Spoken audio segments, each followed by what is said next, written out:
Thumbnail এমন একটা জিনিস যেটা একটা ভিডিওকে ডাউন করে দিতে পারে, আবার একটা ভিডিওতে মিলিয়ন মিলিয়ন ভিউজও এনে দিতে পারে। কিন্তু একটা থাম্বনেল তখনই একটা ভিডিওতে ভিউজ আনতে সাহায্য করবে যখন সেটাতে প্রফেশনালিটি থাকবে। আর যে ভিডিওতে থাম্বনেলের নামে সাইনবোর্ড লাগানো হয় সেটাকে মানুষ ওই রাস্তাতে থাকা সাইনবোর্ডের মতোই শুধু দেখে যাবে, কিন্তু কখনোই ক্লিক করবে না। বিকজ একটা মানুষকে ভিডিওতে ক্লিক করতে থাম্বনেল বাধ্য করে, সাইনবোর্ড না। তাই তো আজকে আমি তোমাদেরকে আগামী কয়েক মিনিটের মধ্যে থাম্বনেলের এক্সপার্ট বানাতে চলেছি। আমি জানি তুমি যখন একটি ভিডিওর জন্য থাম্বনেল বানাতে বসো তখন তোমার মাথায় ভালো থাম্বনেল বানানোর আইডিয়া আসে না। তাই এই ভিডিওর যে কোনো অংশে বোনাস হিসেবে আমি তোমাদেরকে এমন একটা ট্রিক্স শিখিয়ে দেবো যেটার মাধ্যমে তুমি যদি জীবনে কোনোদিনই একটি থাম্বনেল না তৈরি করে থাকো তাহলে তুমি মাত্র 2 থেকে 3 দিনের মধ্যেই শুধুমাত্র মোবাইল দিয়ে ফটোশপ লেভেলের প্রফেশনাল থাম্বনেল তৈরি করা শিখে যাবে। আর আজকের ভিডিওতে আমি তোমাদেরকে একটি প্রফেশনাল থাম্বনেলের জন্য পিএনজি এরকম অ্যাট্রাকটিভ বাংলা ও ইংরেজি ফন্ট, এক কথায় একটা থাম্বনেল বানানোর জন্য যা যা প্রয়োজন সেই সব কিছু কোথা থেকে কিভাবে ডাউনলোড করতে হয় সেটাও দেখিয়ে দেবো। তবে এত কিছু পাওয়া ও শেখার আগে তোমাকে আগে থাম্বনেলের সাইকোলজি বুঝতে হবে, কারণ সবাই ভালো থাম্বনেল তো বানাতে চায় কিন্তু কেউ সেটার পিছনে সাইকোলজি বুঝতে চায় না, যার কারণে তারা কখনো একটি প্রফেশনাল থাম্বনেল বানাতেই পারে না। তাই প্রথম স্টেপে আমাদেরকে বুঝতে হবে থাম্বনেলের সাইকোলজি। অধিকাংশ ইউটিউবাররা তোমাদেরকে প্রফেশনাল থাম্বনেল বানানোর জন্য বলে থাকে যে তোমরা থাম্বনেলে অতিরিক্ত এলিমেন্ট বা লেখা ইউজ করবে না। কারণ হিসেবে বলা হয় থাম্বনেলের মধ্যে অতিরিক্ত লেখা থাকলে সেটা দেখতে আনপ্রফেশনাল লাগে, যার কারণে সেই ভিডিওর মূল মেসেজ বুঝে উঠতে একজন অডিয়েন্সের বেশি সময় লাগে এবং যে কারণে সেই ভিডিওতে একজন অডিয়েন্সও ক্লিক করতে চায় না। কিন্তু এখন আমি যদি বলি এই কথাটি একদমই ভুল, বরং কিছু কিছু ভিডিওর থাম্বনেলে বেশি লেখা থাকলে সেটা ওই ভিডিওতে ভিউজ আনতে আরো বেশি সাহায্য করে। আবার এমনও কিছু কিছু ভিডিওর থাম্বনেল আছে যেগুলিতে অতিরিক্ত লেখা যোগ করলে সেই ভিডিওতে ভিউজই আসবে না। এখন তোমাদের মনে প্রশ্ন আসছে যে আরে রিঙ্গো ভাই এটা কিভাবে সম্ভব? আসলে এখানে পুরোটাই সাইকোলজির খেলা। ফর এক্সাম্পল, এই আনপ্রফেশনাল থাম্বনেলটা দেখো, একদমই টেক্সটের অ্যালাইনমেন্ট ঠিক নেই, তার উপর আবার বড় করে তাদের চ্যানেলের লোগো থাম্বনেলের মধ্যে লাগিয়ে দিয়েছে, যেটা দেখে কোনো সন্দেহ নেই যে এটা একটা আনপ্রফেশনাল থাম্বনেল। এখন এই আনপ্রফেশনাল থাম্বনেলের ভিডিওতে কত হাজার ভিউজ আসতে পারে? 10,000, 50,000, এর থেকে বেশি হলে 1 লাখ ভিউজ আসবে, তাই না? কিন্তু না ভাই, এই ভিডিওতে 1.3 মিলিয়ন ভিউজ রয়েছে। যদিও তোমরা অনেকে বলতে পারো যে এই খবরের চ্যানেলের অনেক বেশি সাবস্ক্রাইবার রয়েছে তাই এত বেশি ভিউজ এসেছে, কিন্তু আমার মতে ওইরকম কিছুই না, বরং এইরকম চ্যানেলের জন্য এইরকম বেশি লেখাযুক্ত থাম্বনেলই উপযুক্ত। বিকজ ওই ভিডিওগুলোর মেসেজ একমাত্র লেখার মাধ্যমেই বোঝানো সম্ভব। কিন্তু এবার তোমরা এই থাম্বনেলটি দেখো, কোনো লেখা নেই, একদম ক্লিন। থাম্বনেলে শুধু একটা ক্যারেক্টার এবং তার হাতে গোপাল ভাঁড়ের ছবি, যেটাও মানুষকে প্রচুর পরিমাণ অ্যাট্রাক্ট করছে। এখন দেখো ইউটিউবে কিন্তু এইরকম একটা আনপ্রফেশনাল থাম্বনেলের ভিডিওতেও মিলিয়ন ভিউজ চলে আসছে, আবার এইরকম একটা প্রফেশনাল থাম্বনেলের ভিডিওতেও মিলিয়ন ভিউজ চলে আসছে, যেটা আসলে আমাদেরকে এটাই ইঙ্গিত করে যে সব ভিডিওর জন্য প্রফেশনাল থাম্বনেল গুরুত্বপূর্ণ নয়, বরং থাম্বনেলের সাইকোলজি বোঝাটা সবচেয়ে গুরুত্বপূর্ণ। আর এই কারণেই আজকে আমি তোমাদেরকে সর্বপ্রথমেই থাম্বনেলের সাইকোলজি বোঝাচ্ছি, যাতে তোমরা ওই খবরের চ্যানেলের মতো ভিডিও বানিয়ে এই চ্যানেলের মতো প্রফেশনাল থাম্বনেল না বানাও, আবার এই চ্যানেলের মতো প্রফেশনাল ভিডিও বানিয়ে খবরের চ্যানেলের মতো থাম্বনেল না বানাও। দুটি ভিডিওর থাম্বনেলই তাদের জায়গায় ঠিক আছে, কিন্তু আসল জিনিস হচ্ছে তোমার ক্রিয়েটিভিটি, যে তুমি সেটা কোথায় কোন ভিডিওতে ব্যবহার করছো। আর সেজন্যই তোমার এই থাম্বনেলের সাইকোলজি বোঝাটা অনেক বেশি ইম্পর্টেন্ট। ওকে, এতক্ষণ তো অনেক জ্ঞান দিলাম, এবার চলো তোমাদেরকে প্র্যাকটিক্যালি স্টেপ বাই স্টেপ দেখাই যে কিভাবে একটি প্রফেশনাল থাম্বনেল তৈরি হয়। কিন্তু তার আগে তোমরা চ্যানেলটি সাবস্ক্রাইব করে অবশ্যই এই অলে ক্লিক করে রাখো। তো এখন আমি তোমাদেরকে পিক্সেল ল্যাবের মাধ্যমে ধ্রুব রাঠের এই থাম্বনেলটি রিক্রিয়েট করে দেখাবো। যদিও তার থাম্বনেলগুলো অনেক প্রফেশনাল গ্রাফিক্স ডিজাইনাররা ফটোশপের মাধ্যমে তৈরি করে থাকে, কিন্তু আজকে আমরা সেটাকেই পিক্সেল ল্যাবের মাধ্যমেই তৈরি করব। এখন একটা ঘর তৈরি করার আগে যেমন সেই ঘরের জন্য সকল প্রয়োজনীয় ম্যাটেরিয়ালস আগে থেকেই জোগাড় করে রাখতে হয়, তেমনি একটি থাম্বনেল বানানোর সময়ও সেটাতে ব্যবহারের জন্য বিভিন্ন ম্যাটেরিয়ালস আগে থেকেই জোগাড় করে নিতে হয়। যেমন পিএনজি, বাংলা ও ইংরেজি ফন্ট। থাম্বনেলে যদি কোনো ক্যারেক্টার ব্যবহার হয় তাহলে সেই ক্যারেক্টার, থাম্বনেলের ব্যাকগ্রাউন্ডে যদি কোনো ইমেজ প্রয়োজন হয় তাহলে সেটাও আগে থেকে কালেক্ট করে রাখতে হবে, যাতে থাম্বনেল বানানোর সময় আমাদেরকে বারবার এদিক সেদিক না যেতে হয়। তাই আমি প্রথমেই থাম্বনেলের মেইন ক্যারেক্টার ধ্রুব রাঠের এই ছবিটির ব্যাকগ্রাউন্ড রিমুভ করে ফেলবো। যে কোনো ছবির ব্যাকগ্রাউন্ড রিমুভ করার জন্য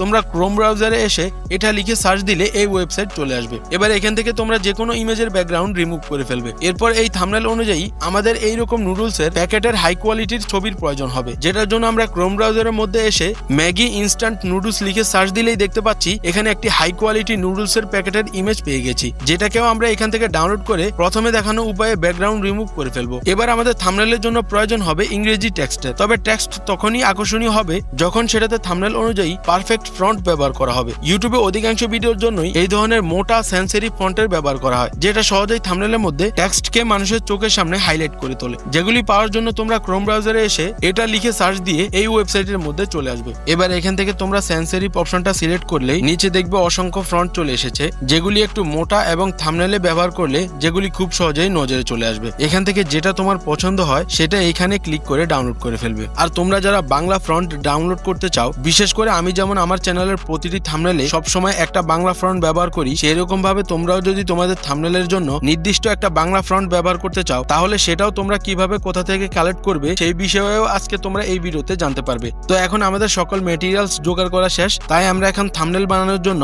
পিক্সেল ল্যাবের মধ্যে এসে এই 3 ডটে ক্লিক করে ইমেজ সাইজে ক্লিক করব।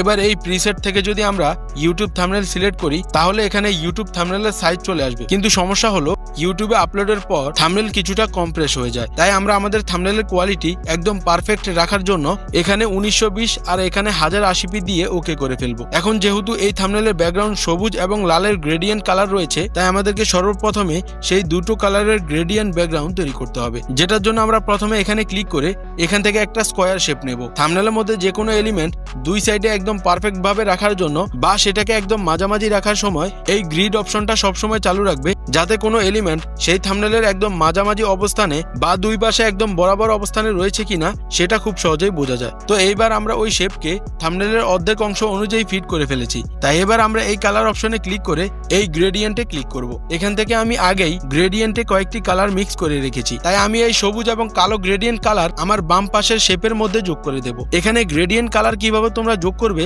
সেটা আমি এখানে ডান পাশের গ্রেডিয়েন্ট কালার যোগ করার সময় তোমাদেরকে দেখিয়ে দেব। তো বাম পাশে সবুজ এবং কালো গ্রেডিয়েন্ট কালার শেপের মধ্যে যোগ করার পর এখন আমরা এটাকে একটু চ্যাপ্টা করে ফেলবো, যাতে কালো কালারটা থাম্বনেলের ভিতরের অংশে বেশি না ঢুকে যায়। এরপর এটাকে একদম থাম্বনেলের অর্ধেক বরাবর রেখে এখানে ক্লিক করব। এখান থেকে আমরা থাম্বনেলের মধ্যে যত এলিমেন্ট ব্যবহার করব সেগুলোকে লক করে দিতে পারবো, যাতে অন্যান্য এলিমেন্ট বা থাম্বনেলে অন্যান্য কাজ করার সময় এলিমেন্ট নড়াচড়া না করে। তাই আমি এখান থেকে এটাকে লক করে এই পেন্সিল আইকনে ক্লিক করে এখান থেকে এই শেপকে কপি করে ফেলবো। এবার আমরা আবারও কালারে ক্লিক করলে গ্রেডিয়েন্ট অপশন চলে আসবে, যেটা অলরেডি সিলেক্ট করা রয়েছে। তাই আমরা এবার দেখে নিব যে কিভাবে একটা শেপের দুই পাশে যে কোনো দুই কালার লাগাতে হয়। তো সেই জন্য আমরা যে পাশে কালো কালার রাখবো সেই পাশে কালো কালারটা নিয়ে যাব, আর যে পাশে অন্য কালার রাখবো সেই পাশে আপাতত সবুজ কালারটা রেখে এই কালার অপশনে ক্লিক করব। এবার আমরা কালো কালারের পাশাপাশি লাল কালার রাখবো, তাই আমরা এখান থেকে লাল কালার সিলেক্ট করে ফেলবো। এরপর এটাকেও একটু চ্যাপ্টা করে ফেলবো, যাতে কালো কালার থাম্বনেলের ভিতরের অংশে বেশি না আসতে পারে। দেন আমরা এটাকেও মাঝ বরাবর এক পাশে রেখে এখানে ক্লিক করে এটাকে লক করে দেব। এবার আমরা গ্যালারি থেকে থাম্বনেলের মেইন ক্যারেক্টার ইনপুট করে একদম মাঝ বরাবর সেট করে ফেলবো। দেন আমরা ডাউনলোড করা সেই নুডলসের প্যাকেটও গ্যালারি থেকে নিয়ে এসে সেটাকে এখানে ক্লিক করে লক করে দেব এবং সেটাকে সাবজেক্টের পিছনে নিয়ে যাব। এবার আমরা এই পেন্সিল আইকনে ক্লিক করে এটাকে কপি করে এই সাইডে নিয়ে আসব এবং এটাকে একটু ছোট করে সাবজেক্টের পিছনে নিয়ে লক করে দেব। এবার আমরা এই শেপ অপশনে ক্লিক করে এখান থেকে গোল একটা শেপ নিয়ে সেটাতে লাল কালার যোগ করে ফেলবো। দেন আমরা টাইমলাইনটা একটু জুম করে এটাকে ওই প্যাকেটের কর্নারে সেট করে লক করে দেব এবং এটাকে এখান থেকে কপি করে এই অংশটাকে আবার এই প্যাকেটের পাশে কর্নারে সেট করে দেব। অনেক সময় দূর থেকে অনেক এলিমেন্ট জায়গা মতো বসাতে অসুবিধা হয়, তো সেই সময় আমি টাইমলাইনটা একটু জুম করে কাজ করি, যাতে আমরা ওই সব এলিমেন্ট গুলোকে আরো কাছ থেকে সহজভাবে ম্যানেজ করতে পারি। এবার আমি এটাকেও লক করে টেক্সট বসানোর কাজ শুরু করব। সেজন্য আমি এই নিউ টেক্সটে ক্লিক করে এখানে ক্যাপিটাল লেটারে বিফোর লিখে একটা মোটা ফন্ট সিলেক্ট করে এই ব্যাকগ্রাউন্ড অপশনে ক্লিক করব। এখানে মূলত গ্রিন কালার সিলেক্ট করে সেটাকে একদম ডার্ক করে দেব। এরপর আমি এই লেখার ব্যাকগ্রাউন্ডের শেপ অ্যাডজাস্ট করার জন্য এখানে বাম পাশে এটাকে একটু বাড়িয়ে দেব এবং ডান পাশে এটাকে একটু বাড়িয়ে নিচে এবং উপরে কমিয়ে দেব। এবার এটাকে জায়গা মতো রেখে এই সাবজেক্ট গুলোর একদম পিছনে এই লেখার সাইজ অ্যাডজাস্ট করে এটাকেও এখান থেকে কপি করে সেটার উপর আফটার লিখে দেব এবং এটার ব্যাকগ্রাউন্ডের কালারও রেড সিলেক্ট করে একদম ডার্ক করে দেব। আর এখানেও সেম প্রসেসে এটাকে সাবজেক্টের পিছনে নিয়ে যাব। এবার আমরা এই প্রত্যেকটা সাবজেক্টের পিছনে শ্যাডো অ্যাড করার জন্য টাইমলাইনটা একটু জুম করে এই প্লাসে ক্লিক করে ড্র সিলেক্ট করব। এবার আমরা এখান থেকে ব্ল্যাক কালার চুজ করে এই পেন সাইজকে 10-এ রেখে ব্লার রেডিয়াসকে একদম বাড়িয়ে দেব। এইবার আমরা নুডলসের প্যাকেটের দুই পাশে শ্যাডো গুলোকে ড্র করব। ড্র করার পর আমরা দেখতে পাচ্ছি এটা একদমই রিয়েলিস্টিক লাগছে। এরপর আমরা এই ড্রকে লক করে আবার ড্র অপশনে গিয়ে এই রেড সার্কেলের উপরে ড্র করব। ড্র করে সেটাকে আবার রেড সার্কেলের নিচে নিয়ে শ্যাডোটাকে অ্যাডজাস্ট করে নেব। এবার আমাদের এই রেড সার্কেলের মধ্যে নুডলসের মূল্য বসাতে হবে। সেজন্য আমরা এখানে রুপি চিহ্নের সাথে 10 লাগিয়ে এখান থেকে একটা ফ্রন্ট দিয়ে সেটাকে সার্কেলের উপর অ্যাডজাস্ট করে লক করব এবং এটাকে এখান থেকে কপি করে ডান পাশের নুডলসের প্যাকেটের মূল্য লাগিয়ে এটাকেও রেড সার্কেলের উপর অ্যাডজাস্ট করে লাগিয়ে দেব। এবার যেহেতু আমরা এখনো এই পাশের প্যাকেটের সাথে শ্যাডো অ্যাড করিনি, তাই আমরা আবারও ড্র টুলসে ক্লিক করে ওই সময়ের মতো কালো কালার সিলেক্ট করে প্যাকেটগুলোর পাশে শ্যাডোগুলোকে ড্র করে দেব এবং সেগুলিকে সাবজেক্টের নিচে লাগিয়ে দেব, যাতে সেটা দেখতে রিয়েলিস্টিক লাগে। এবার আমরা এই লেখাগুলোর পিছনে শ্যাডো অ্যাড করব, তবে এটার ক্ষেত্রে ওই নুডলসের প্যাকেটের মতো শ্যাডো অ্যাড করা যাবে না। তাই আমরা একটু বুদ্ধি খাটিয়ে এখানে এই শেপে ক্লিক করে সেটাকে আমাদের ওই লেখার ব্যাকগ্রাউন্ডের সাইজ অনুযায়ী অ্যাডজাস্ট করে কালো কালার সিলেক্ট করতে হবে। এরপর সেটাকে এখানে এসে সাবজেক্টের পিছনে নিয়ে অপাসিটি একদম কমিয়ে দিতে হবে। এবার সেই নিয়মে এটাকেও তুমি কপি করে ডান পাশের লেখার পিছনে যোগ করবে। তাহলেই দেখতে পাচ্ছি আমাদের অরিজিনাল থাম্বনেলের মতো এটাতেও লেখার পিছনে শ্যাডো চলে এসেছে। আর এবার আমরা আমাদের মেইন সাবজেক্টের পিছনেও শ্যাডো যোগ করার জন্য আবারও ড্র টুলসে ক্লিক করে ব্ল্যাক কালার সিলেক্ট করে এইরকম ভাবে প্রথমে ক্যারেক্টারের উপরে ড্র করে ফেলবো। এরপর সেটাকে একদম সাবজেক্টের পিছনে নিয়ে অ্যাডজাস্ট করে দেবো। আর এবার আমরা এখানে ক্লিক করে পিএনজি সিলেক্ট করে এই কাস্টমার এখান থেকে হাই কোয়ালিটি সিলেক্ট করে থাম্বনেলটি সেভ করে ফেলবো।